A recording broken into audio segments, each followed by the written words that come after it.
what I tell my clients is, if you think about process, I want you to imagine that you have to give the person all of their money back plus double, right? If you don't get the outcome. Just imagine that for a second, like get it into your emotional being, right? And then after you get through the fear of that for a second, guess what? You're going to add in so much additional process. You're listening to the Client Catching Podcast, the show that uncovers how high-performing service-based business leaders are successfully navigating the ocean of complexity around growing their business. Now, as anyone with the talent and guts to start a business knows, it takes a lot more to grow one than just being great at what you do, and you can't do it alone. So this podcast will show you how other captains of their own ship, just like you, have found the right strategy to catch more clients, simplified everything, and transform their business. So if you're ready to do the same, then jump aboard and join me, Adam King, host and the captain at Think Like a Fish, and let's go fishing. Hey, it's Adam here, and thanks so much for tuning into the show today. Now, before we dive into the episode, I just wanted to let you know how you can get hold of a free copy of my book, Conversational Relationship Marketing. Because inside, you're going to find 10 golden rules for B2B and professional service firms that consistently create client sales opportunities and drives revenue growth. And you'll find out how to do all of that using professionalism, ethics, and good manners. So what you can do to get your free copy is go to the podcast gift page at thinklikeafish.co.uk/podcast gift. And when you get hold of the book, what you're going to discover is a simple strategy to ensure that you consistently have a full calendar of motivated and qualified ideal potential clients who want to discuss doing business with you. And what I'm literally doing is giving away the exact entire strategy that my clients pay thousands to implement with them. Not only that, I share throughout the book links to templates, frameworks, and workbooks that you can use to actually implement this strategy and get results. And it's all for free, no strings attached. In fact, there isn't even an opt-in. So please make sure you go and grab your copy on the podcast gift page at thinklikeafish.co.uk/podcast gift. And if you want to grab some of the other gifts and resources that I offer there, please help yourself. So I hope you go and get the book. I hope you read it. And more importantly, I hope you do something with it. And when you do, I'd love to get your feedback on the results that you've got. But until then, let's get to today's episode. Oh, hello and welcome to the Client Catching Podcast. Now, I want to set up today's interview with a bit of a question. And that is, what do you really think happens when your business scales and grows? Now, you see, the promise of scale is being essentially able to earn more while doing less. Yet, the reality can sadly be quite different. Because what often happens to many entrepreneurs and business owners when their business grows and becomes successful is they ultimately become pretty trapped by that success. Now, this usually happens because your entire business model, it's kind of been destined for a dead end at the very beginning. And that's not necessarily anyone's fault, because you know what it's like. You start a business because it's your passion and all that kind of thing, and you don't necessarily start and design it with the end in mind. And that end in mind is having a business that you own and that can largely run without you. Now, obviously, that's the bad news, and don't worry, there is some good news coming, because changing your business model, it's not difficult. In fact, you probably have all the right tools right now at your fingertips. Because if you've got experience creating amazing results for your clients, you're pretty much ready to go. And there is even better news, because my guest today is an absolute master at helping you scale a service business without killing yourself in the process. Now, he helps service providers and consultants turn their 6-figure practice into a 7-figure business. And he's built and sold tech startups, as well as consulted for the largest international corporation in high tech, finance, and retail on 4 continents. And today, he takes what he's used to teach in the Fortune 500 and applies it to entrepreneurs looking to scale their business. Now, he's also a 3-time author, a speaker, strategist, and the host of the podcast, The 6 to 7 Figure Show. Now, his latest book is called Scalable Consulting. Use a high-ticket program to transform your 6-figure practice into a 7-figure enterprise. So, as I'm sure there's many of you out there that would love to learn how to do this, I'm absolutely delighted to welcome my guest today, Frank Bria, onto the show. So, Frank, welcome to the Client Catching Podcast. Adam, thanks so much for having me. It's a real honor to be here. Yeah, we're on I think we just sort of touched on it. I'm going to date the podcast ever so slightly, but we're on a bit of a slightly historic day, I guess, for us here on this side of the pond. And you guys are going through your own history. And that is, we've just started our national lockdown, and you guys are trying to figure out who's going to be the guy in the White House. So, yeah, I think we wish we were going into lockdown right now, probably. Yeah, I mean, and that sort of brings to mind that there is a lot of change going on. There's turbulence out there in the world, at large, and all the rest of it. And I guess that can be almost seen as a bit of a metaphor for how businesses are developed. It's turbulence. There's a lot of things going on, and we sort of touched on it in the introduction there. But before we sort of touch on to some of the things I really want to cover today, I was just sort of curious to get your sort of views on how things have been changing in the last 6 months within businesses. Right. Well, that's true. So, again, going back to what today, the today of when this podcast is being recorded, we've been going through a crazy year. I mean, I don't think anyone would have ever predicted or expected what was going to happen. And for service businesses in particular, it has been a mixed bag.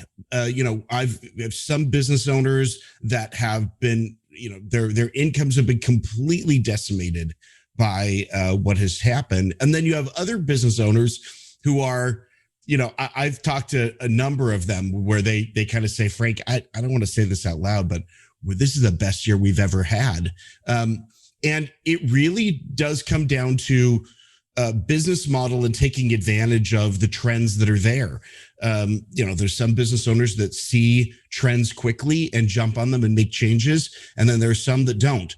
And I'm not saying that's anyone's particular fault, but I think what we do have to recognize is that as entrepreneurs, we have to be ready for change. We have to be ready, because it's not like change is something that comes. It's not like, oh, there'll be change next week. No, there's change right now. Like, change is happening all the time, and we have to be ready for it. We have to be able to recognize it, see it where it's there. We have to be able to know if it applies to us, right? If we're going to have to do something about it. And then we have to make quick decisions to react to it. And I think the inability for an entrepreneur to make a decision, to react to change, is probably one of the key factors in whether or not that entrepreneur is going to struggle.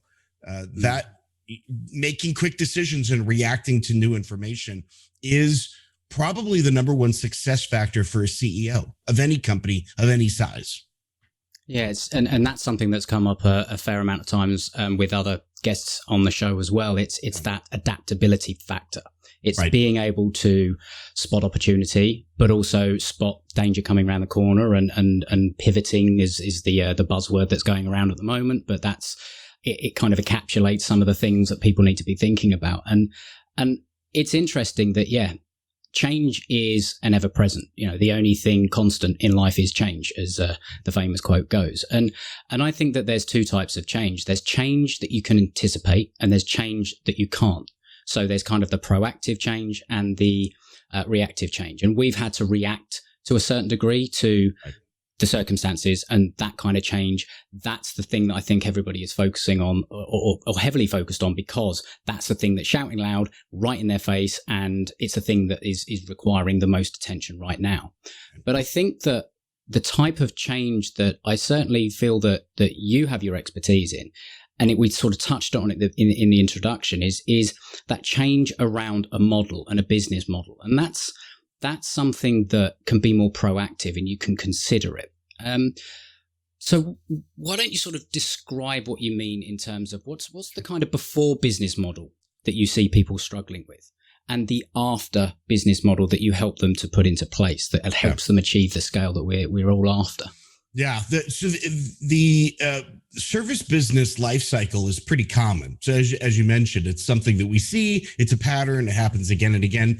But yet it's really difficult to adjust to. And there's a number of reasons for that. But let's just describe the life cycle first. So first of all, most people in service businesses will start out essentially being the product, right? I am the product. I will do something. I've got knowledge, or I've got time, or whatever it is I can sell. So this is particularly true with consultants. A consultant will go out, they'll either leave a job or an existing experience, and they'll leverage that experience then for other clients. And so you got people, and you're like, hey, I'm a smart person, like hire me, I can come in and fix that. And of course, the people who know you and know you're a smart person, they're going to hire you. They're going to bring you in, and you're going to do that. And so almost every service business starts off with the idea that the entrepreneur is the product, is the thing, the person who is going to be executing on that service. Very few service businesses just, pop up one morning and suddenly it's like, oh, I've got a staff of 12. It's like, not how it works. So that business model is successful at the beginning. It's very successful. It's a great formula. It works. In fact, I would tell anyone who's starting from scratch, that's the easiest business model to get off the ground. I mean, compare it to software, manufacturing, product development, like any of that stuff is much more difficult. It takes a lot more investment, a lot more time. It's in capital. Frankly, you got to put money into that stuff. But service businesses tend to be easy to start. So we launched that, and we're in phase one, I'll call it, where we're the product, right? And then we get to a place, kind of phase two, where I run out of time, and I can't be the product anymore, and I'm not going to be able to sell anymore. I can't bring on another client because I can't deliver anything. Or we think, well, I'll just hire somebody. But the problem is that we've turned everything into us, like we're the product. So a lot of service businesses have a hard time hiring people because they won't do it as well as I do. Yeah, that's true. They won't. Like, there's no way to solve that problem. You cannot hire enough of you. Why? Because you're an entrepreneur. Like, would you go hire on someplace? Probably not. So this skill, the skill set that you're looking for is essentially the superstar, rock star type, right? You as the entrepreneur, you're going to have a very hard time finding it. And even if you do, even if you're lucky and find one person that might fit that role, they're probably going to go start their own thing pretty soon, right? So it's not going to be a long-term solution to the problem. So we end up with this phase where we have a growth plateau. So we've done research on this in the United States. We haven't done this globally yet, but in the US, we can take a look at census statistics for businesses. And if you look at the category for consulting, it's really fascinating. You look at the incomes and the overall revenue levels, and they plateau out. Like about somewhere between $250,000 and $400,000 US per year is about where these businesses stop.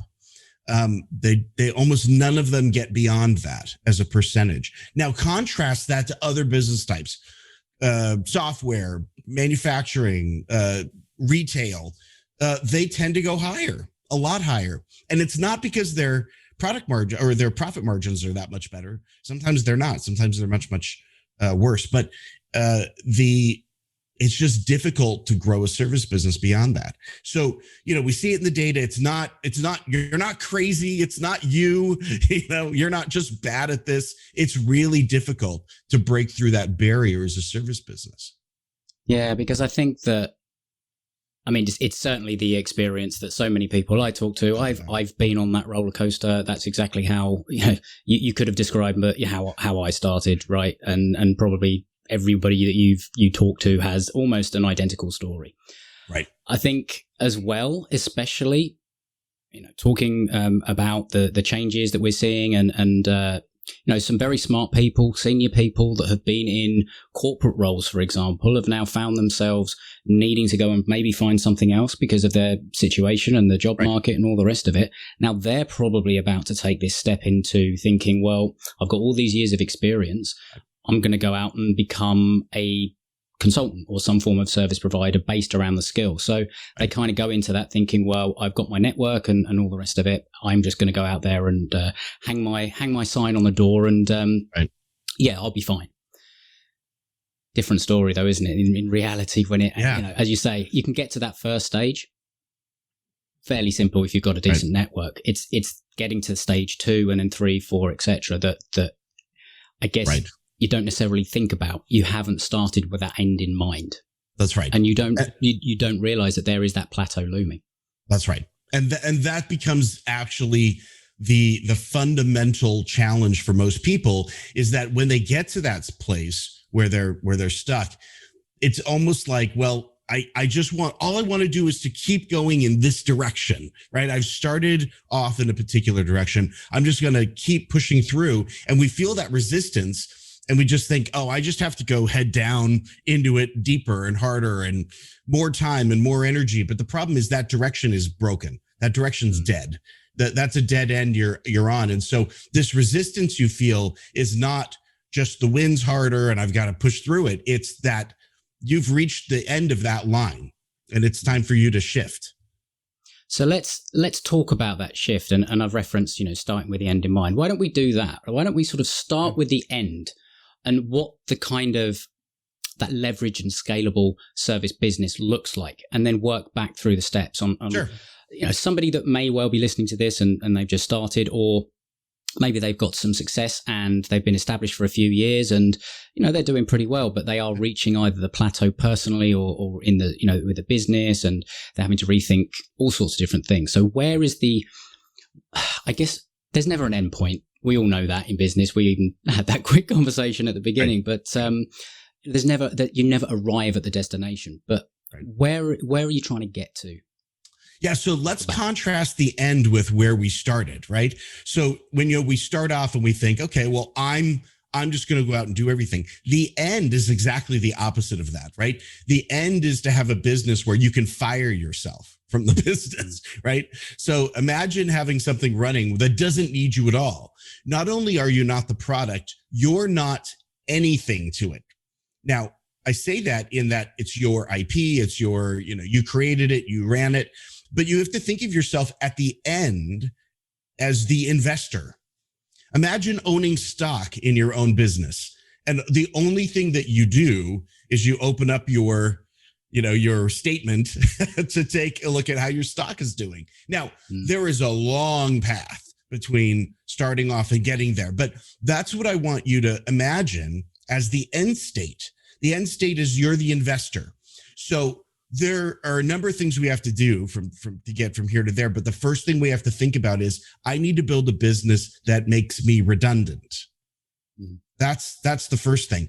And that's scary for people, especially when you start a consulting business, as you mentioned, Adam, because you've been let go from a position and you have to do something else. So now you're thinking, how do I make myself redundant? It's almost like it's, against our own. It's like cognitive dissonance, right? To think about it that way. But we have to think about processes. And so the very first question that you have to answer is, what is the outcome for my client? Not what is the product, not what's my secret sauce, not what do I do, but what outcome does my client actually get out of working with me? And this one question is the thing we skip over a lot. A lot of business owners think, well, I'm trying to scale, so it's going to be all about process. It's going to be about hiring. It's going to be about growth and investment and all this stuff. And all of those things are important. But the problem is that all of those questions just push you further into that resistance, right? They are basically the equivalent of going heads down into the wind. But that's not the right direction to go in. So we first have to ask ourselves, okay, what is it really that this business is about? And it's odd because we think, hey, I'm doing pretty well here. I'm doing 6 figures a year in income. Why am I thinking about these foundational questions like product? But that, in fact, is the question. We have to move in a different direction because this direction that we're in right now is not going to work. And so there's a couple of things before you move on. There's a couple of things I want to sort of pull out of that. That jump out to me, and I want to sort of make sure that are clear to anyone listening. And that's you sort of talk about thinking about it like an investor. And I used to run a marketing department for like wealth management and all the rest of it, and talk to a lot of investors. Yeah. And the interesting thing is they have a very different mindset. Yes. They do. to the majority of people. Investors think leverage. They think, where am I going to get the most return? And they also think about, investors don't just go and invest in anything. They have a plan and a process, and they've thought it out and all the rest of it. Now they will have, and they also, which is coming on to your next point, an outcome in mind. They will have a style of investing. Are they investing for value? Are they investing for the long term? Have they created their portfolio in a way that can actually sort of incorporate a number of different things? And, I'm not an expert in that side of things. It's just the way that they think is very, very different. And they, we spend too long thinking, right, how can I use my time to build wealth? Whereas they think, how can I use leverage to build my wealth? Right. It's a very different way of, and coming on to the thing about the outcome as well, because that's sort of the outcome that they're, obviously thinking, but it's so important. And the very specific point I want to sort of make clear that you said there is, it's the outcome for your client. Yes. So you build your business based on the outcome that you can achieve for a client. And most people will go into something like a service business and they will just talk about what they do. Right. That's exactly right. I'm a graphic designer. I'm a HR consultant. I'm a financial advisor. I'm this, that, and the other. And that is all you're thinking about. Even if you were to think ahead, 3-5 years ahead, I'm still going to be providing graphic design services or financial advice. Right. That doesn't really say anything different, does it? Yeah, it does not. And so the first big barrier is getting past the idea that you're a title, right? Mm-hmm. That we just boil down what you do into a description of your skill set, because again, that's not useful. It's kind of like saying, I just need to hire someone who's really good with a hammer. Well, why? What are you doing with that hammer? Are you going to build something? Are you going to tear something down? There's lots of things you can do with that hammer. You have to sort of make a decision about what that is. But the second problem with outcome, and again, when we say outcome for your client, that they care about, that this is the thing that, keeps them up at 2:00 at night in the morning, and they wake up in cold sweats, your client. So what is it? Well, in the personal development space, this is a big challenge. So a lot of people who are in personal development will think they're claiming or, stating some kind of an outcome that matters to their client when they really aren't. For example, I hear a lot of people, when I ask them, what outcome do you create for your client? They'll say, I help them get clarity around their life's dream, right? I don't know what that means. I'm sorry. No one knows what that means. I hate to be the bearer of bad news. Isn't it? It's like, hang on, you help people get clarity, and I have no idea what you're talking about. Exactly, right. So I always tell people, clarity is not an outcome. If you are in the clarity business, you need to think further. And a lot of people, a lot of people get stuck here. I'll give you an example. So one of my clients a few years back, she came to me and said, I'm having trouble expanding the business because no one kind of gets what I do. And I said, well, what do you do? And she said, well, I help female executives get work-life balance.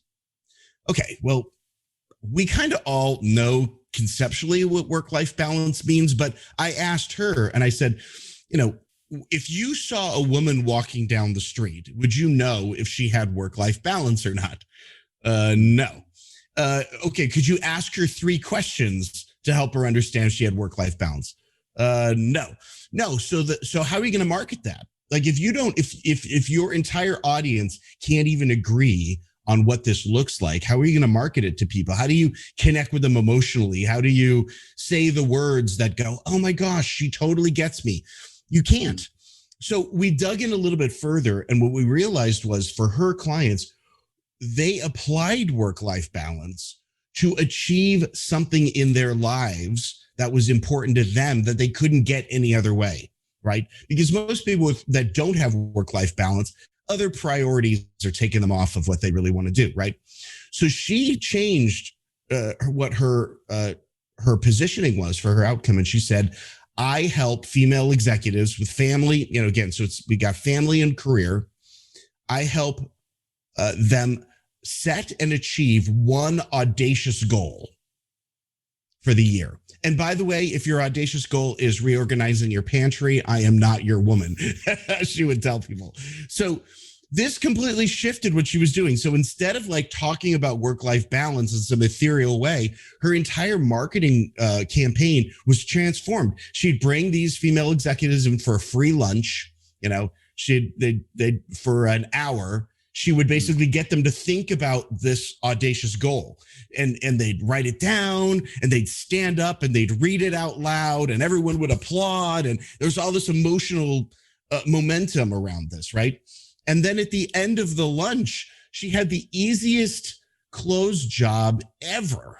She basically said, who here would like to achieve that goal this year? Raise your hand. That was it. Like, you're in. So when we align with something that people actually care about and are emotionally invested in, it is so much easier to get them to sign on. Now, that sounds like it's just a marketing problem, but it actually is the first step to process orientation, because now that I know what the outcome is, I can actually build a process around that. Well, again, when it's just me and I'm just trying to be smart and I'm going to come into your business, I mean, think about the pitch for most consultants, right? So what we do is we kind of ask a lot of questions, we dig around till we find a problem, and then we tell you about that problem, and then, you know, we're really smart about fixing it. Like, that's just not it's just not something I can repeat over and over again. What's that old joke is, I'm a consultant and I will steal your watch to tell you the time. Right. That's one of the that's one of those jokes. I had a Fortune 500 CEO tell me one time, so large corporation, multi-billion dollar corporation, say, listen, consultants are just people that we hire to come in and tell us to do stuff we've already decided we don't want to do. I'm like, yeah, that's pretty close. Maybe you should do it then. I don't know. Yeah, it could be. But it's I mean, that's an old joke and all the rest of it. And most people I know that do this, they actually do provide value. Yeah, of course. But I think the reason why there is that cliche around is because people haven't gone through, certainly if you're a consultant and you're going in other businesses, you haven't defined that outcome. And so you can't give those people clarity. And if thinking about that story there about the CEO, if you were a consultant that went in and said, well, this is the specific outcome that I will help you achieve, he's going to actually listen rather than go, not another one of you. I'm going to sort of keep my hand behind my back. Thank you very much. Right. Do you think, though, that there is that part of the reason why people don't necessarily think about it this way is, partly just you don't know what you don't know, but there's a part of you as well that's kind of scared about promising an outcome.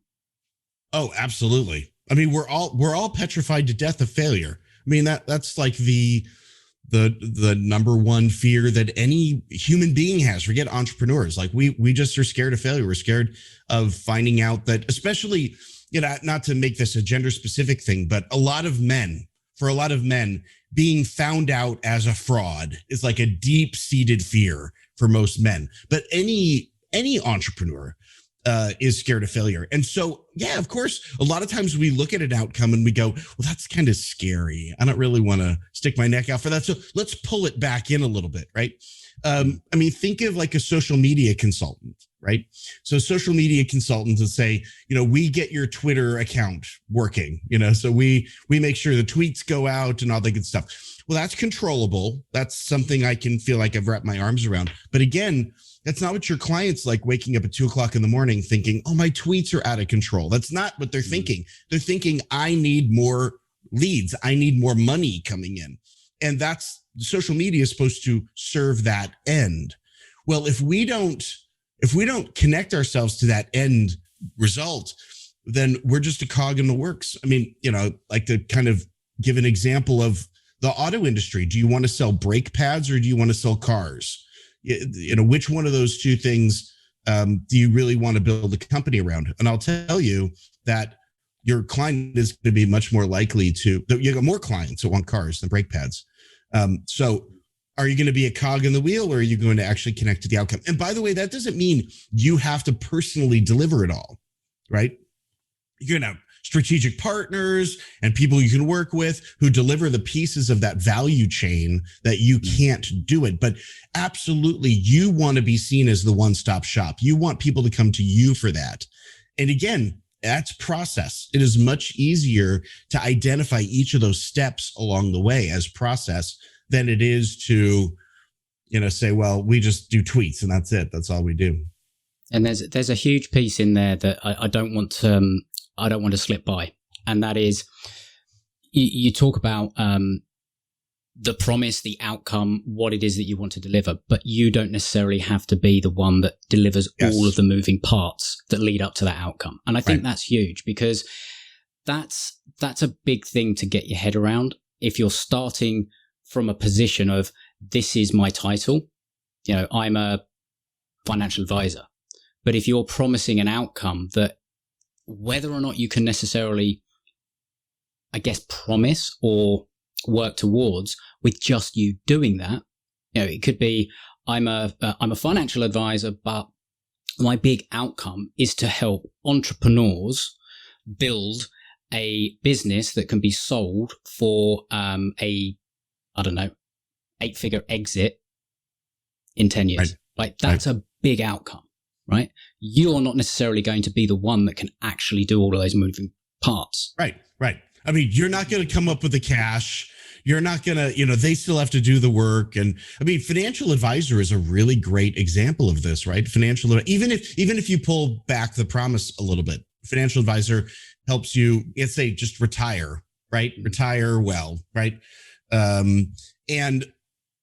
Financial advisor brings together all of this great stuff. They bring together investment opportunities. They bring together mutual funds and stocks and all these things. That's not them. They don't do that. They're bringing in partners. They're bringing in other people. So if you look at the largest corporations in the world, that's what they do. They are the one-stop shop for a particular thing, and they have strategic partners that they bring in. And by the way, you probably don't even know the names of those companies, right? So that's the thing that you want to focus in on for growth. If you want to get to 7 figures, it's not just a matter of surviving. If you want to grow 10x from a service business, you really do have to reframe where you are from a business model perspective. Yeah. And there's a few things in there that I don't think everyone always thinks about. I mean, use the word strategic partner.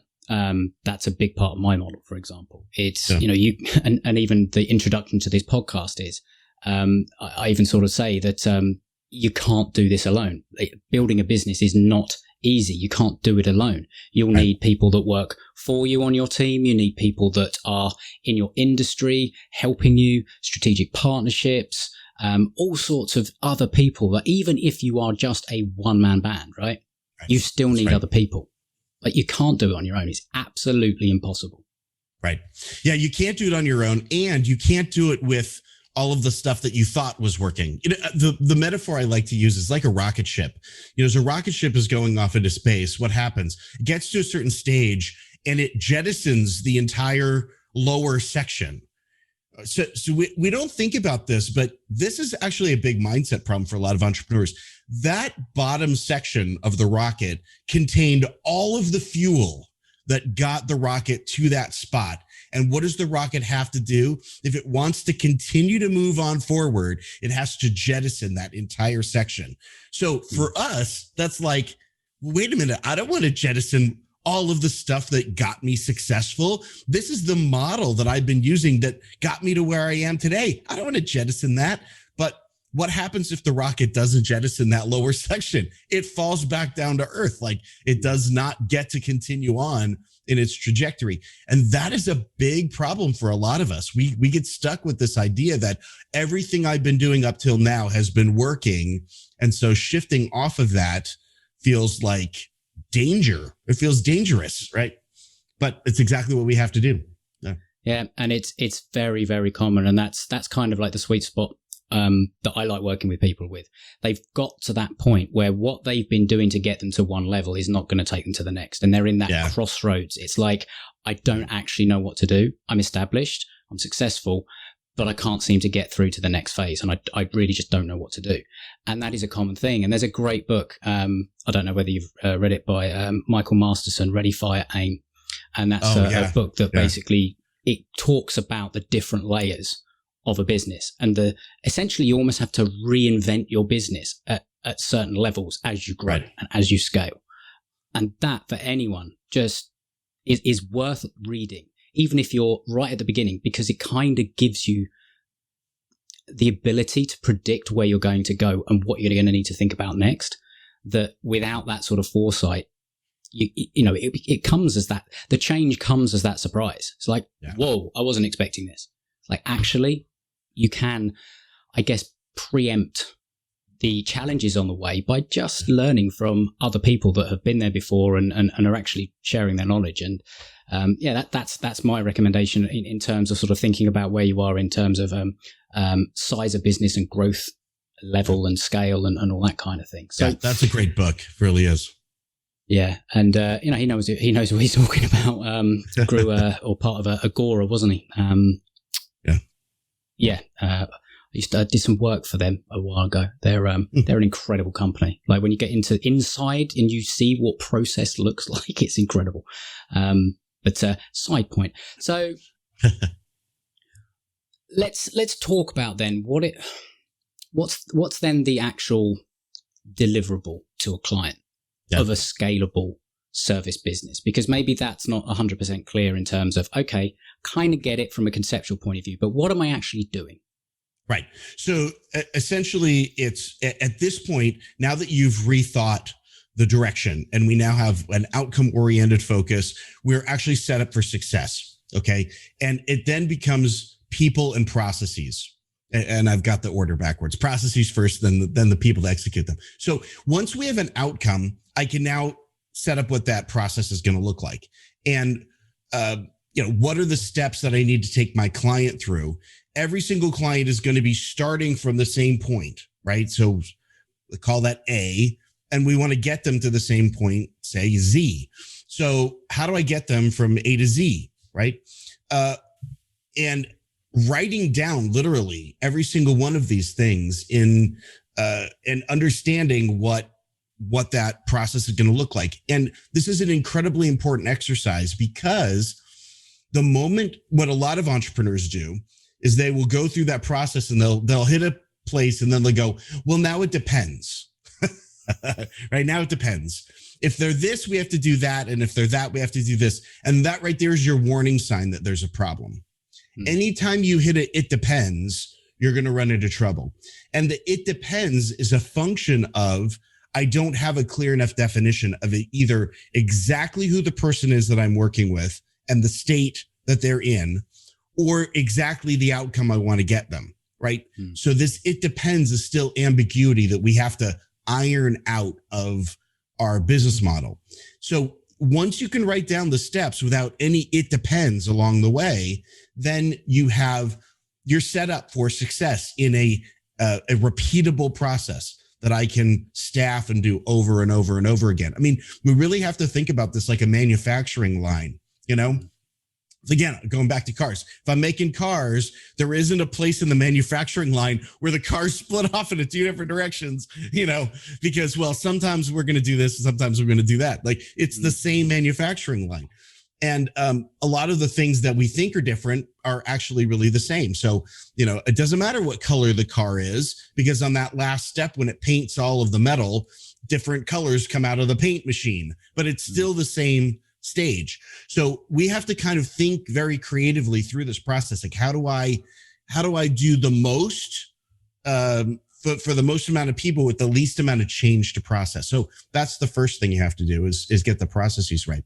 And then it comes down to people. Now, it's not about hiring a bunch of people, because that's, again, a big mistake that a lot of entrepreneurs make, is they start hiring people. If I can never do this task ever again, I'd be happy. So let's go on to Upwork and let's find somebody who can do this for me, as an example. But that's actually a formula for failure, because you're not staffing the right thing. You're just staffing the painful thing.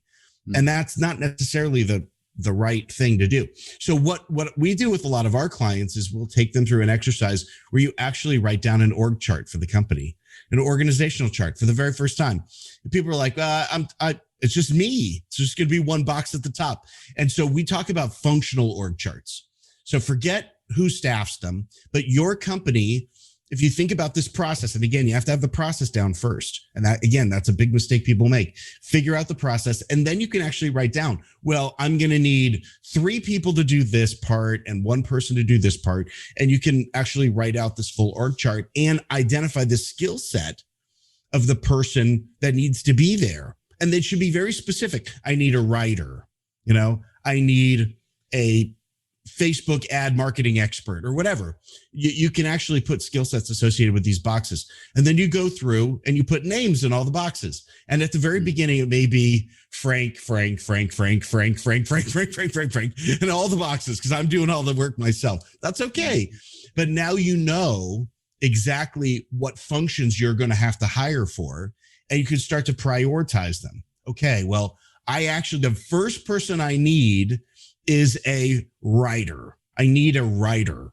So that's the first hire I'm going to make. It's going to cost me this. This is how many clients I'm going to have in order to afford it. But now we're making strategic decisions about staffing the organization, as opposed to me waking up in the morning and going, oh my gosh, I have to answer customer emails again. It's going to drive me crazy. So let me get a VA in here to do it. Like, we have to be really strategic about what the choices are, rather than just kind of responding as we go. So by setting up process and then having a functional org chart that helps you understand what your people needs are going to be, that is how you plan for the scale. And I think that, and this comes up a lot as well, around the importance of process and systems and all the rest of it. And this is always from people that have achieved a success and they've got a business, they've got a lot of experience, and they all talk about the importance of process. Unfortunately, what a lot of people hear when they think process is, no, I'm not process minded. I can't create processes, or, oh God, it's the most boring thing. I just want to kind of be a free, happy entrepreneur that just figures it out as he goes, and blah, blah, blah, blah, and all that kind of thing. Right. So I think it's really difficult until you feel that pain so much to help somebody understand why process is so important. But if you had to sum it up, why would you say the process is I believe it's one of the most important fundamentals after your offer and the outcome that you're promising your client? What would you say to someone? Yeah, because business growth is about automation, fundamentally. And what is automation? Automation is taking something that works and doing it again and again and again and again and again. And if you don't have that thing that works at the beginning, there's nothing to automate. There's nothing to grow. Imagine how difficult it is if let's say you wanted to build a 10-story building, right? So I build the first story of the building and then I knock it down. And I build that first story again and I knock it down. And then I build it again and I knock it down, because I've got nothing to build on, right? Mm-hmm. If I want to build 10 stories, I'm going to have to build the first and then build on top of that first thing. So without a process, that's basically what we're doing to our business every single day, is we're knocking down the first story of the building every single morning. We wake up, 100%. And I've kind of led you with that question, because what it brings onto, and your answer brings me onto, it kind of links it to that sort of talking about the outcome, and then how people might be fearful of making a promise around an outcome. And how can I make that promise? Well, you can make that promise when you've created a repeatable process that nigh on guarantees that outcome. That is exactly right. And when people, because people, again, in the service business get hooked onto this word guarantee and they start to freak out, right? And I'm not talking about because I talk about you need to be able to guarantee the outcome of your client. I don't mean that in a legal sense, right? You don't have to be legally guaranteeing. In fact, I think legal guarantees like money back guarantees and things like that, they're lazy. That's the lazy way out.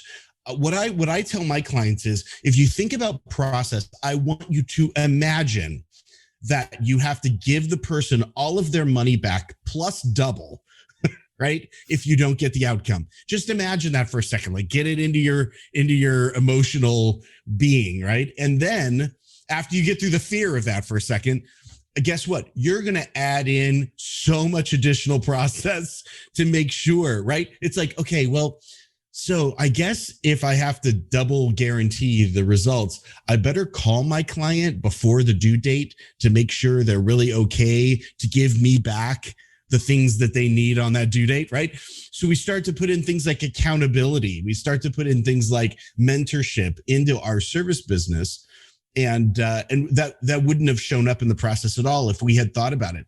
It's easy for me to say, oh, well, just start in with what we do. And if you don't like it, I'll give you your money back in 30 days. Like that didn't force me to think anything about how to support my clients in actually getting that outcome. All I did is I said, well, I guess we'll have a refund rate of 8%. So we'll increase prices by 8% in order to cover the additional refund rate, or whatever, right?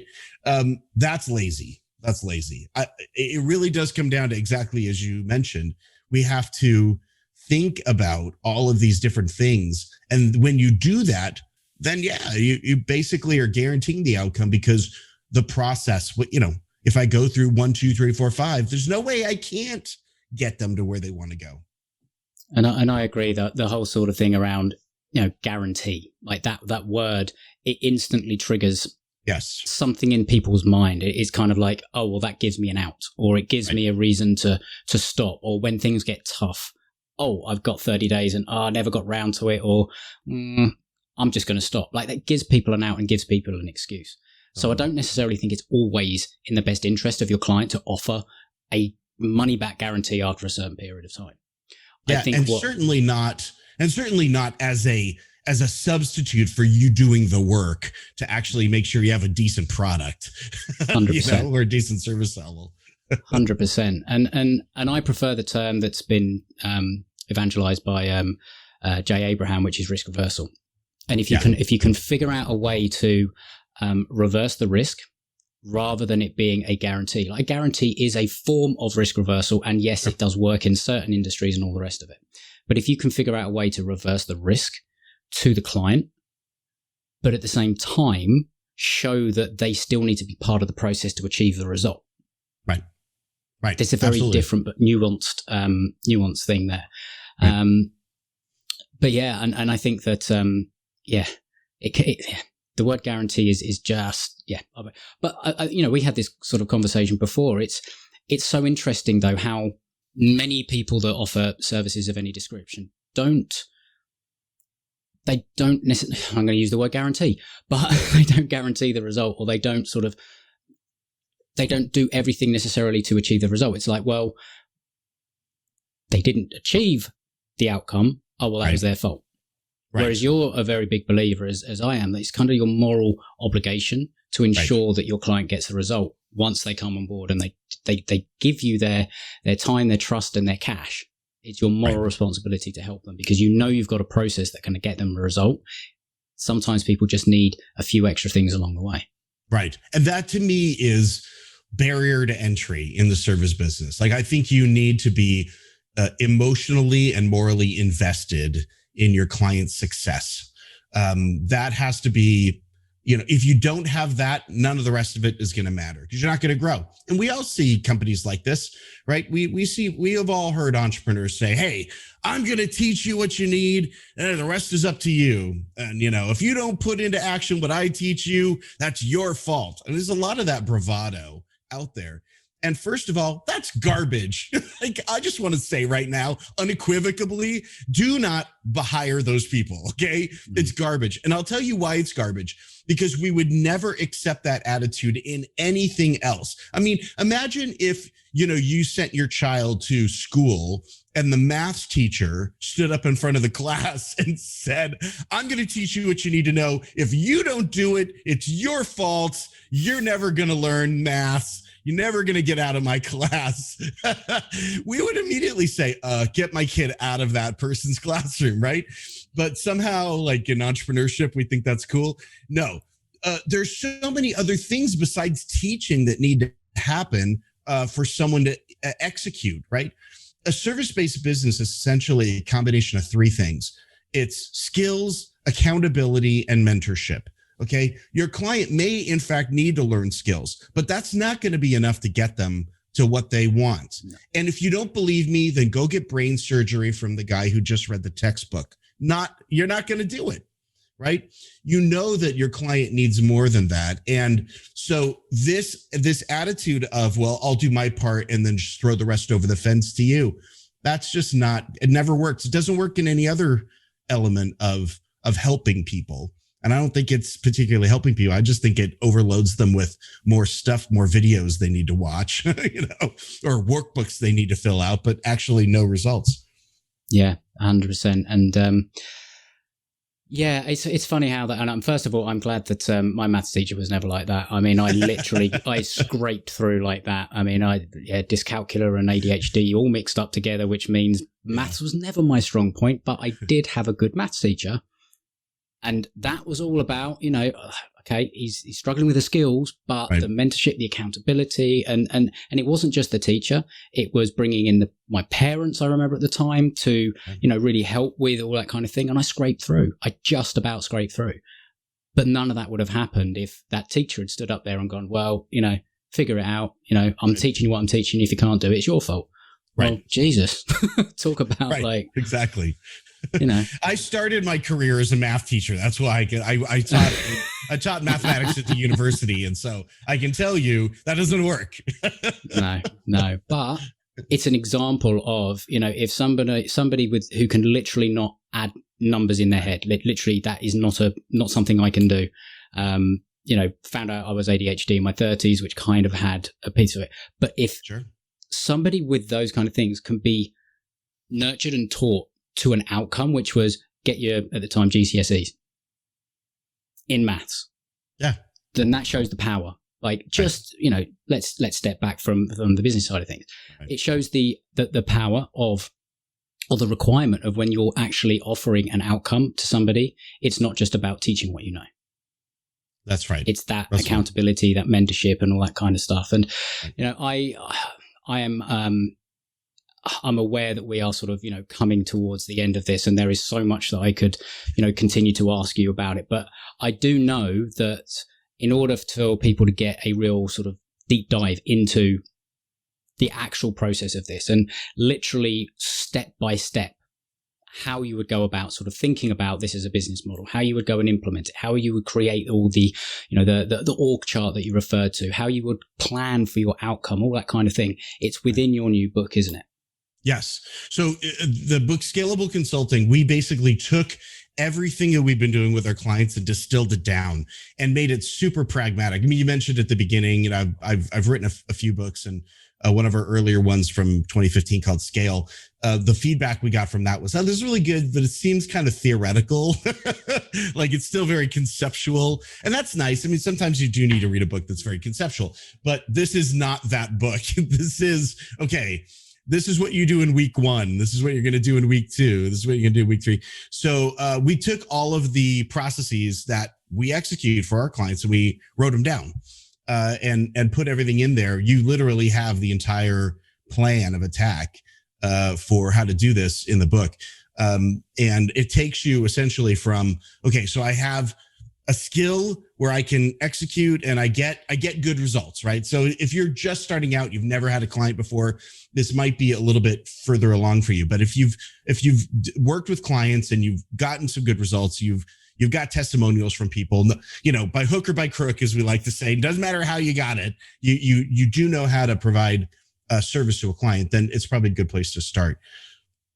And I do know that you can get the book, but then you can also it comes with or if you go through the site that we'll leave a link to, not only can you get the book, but you've got a literally, do you call it the black book or something else that goes with it? Well, we have a couple of things. So with the book, we have what's called the field guide, and the field guide is every template, every email script, every, page script that we reference in the book.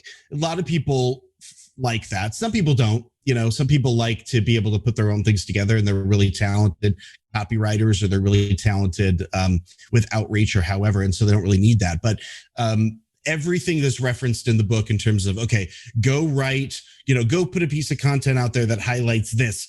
We have a piece of an example in the field guide. And so it's a nice companion to the book. A lot of people like both. But you can just buy the book by itself too, and pretty much get what you need out of it as well.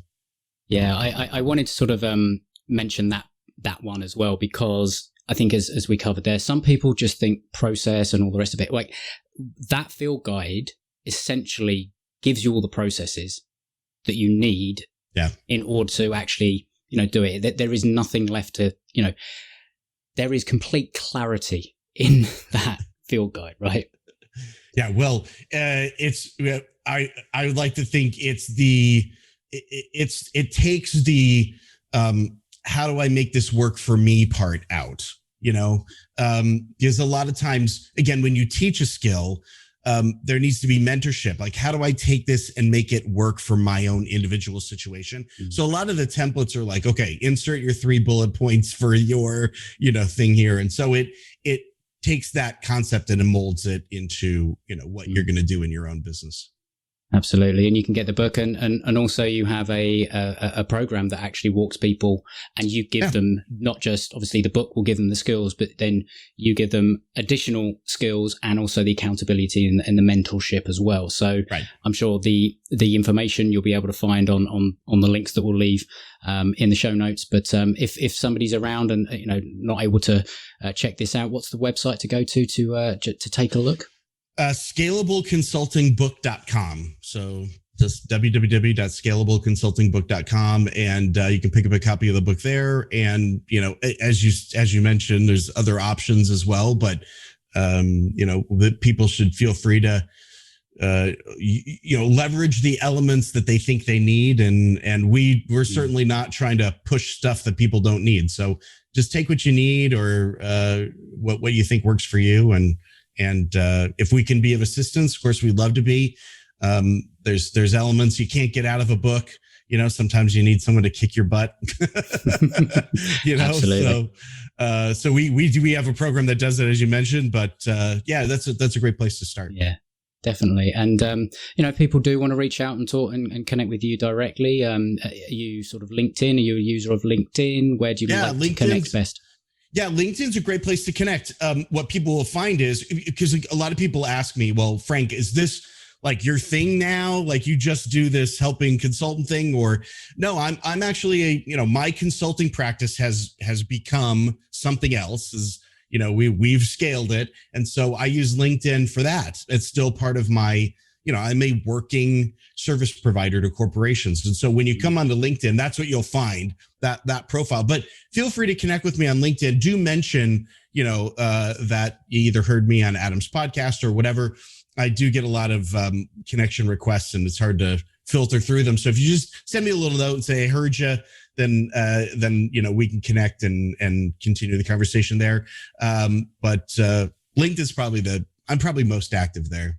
Awesome. And I'll put a direct link to your profile under the show notes as well. But Frank, I think, as I say, we could probably have gone on for a long, long time. There's so much in this conversation, and unfortunately, Mother Time has caught up with us. So a lot of things for people to digest and take away, and I definitely suggest that you go and at least check out Frank's book or some of the other resources that he offers on his site as well. So make sure you go and do that, and reach out to Frank with any questions that you have. Connect with him on LinkedIn. Otherwise, Frank, thank you ever so much for joining me. And all I got to say is happy fishing.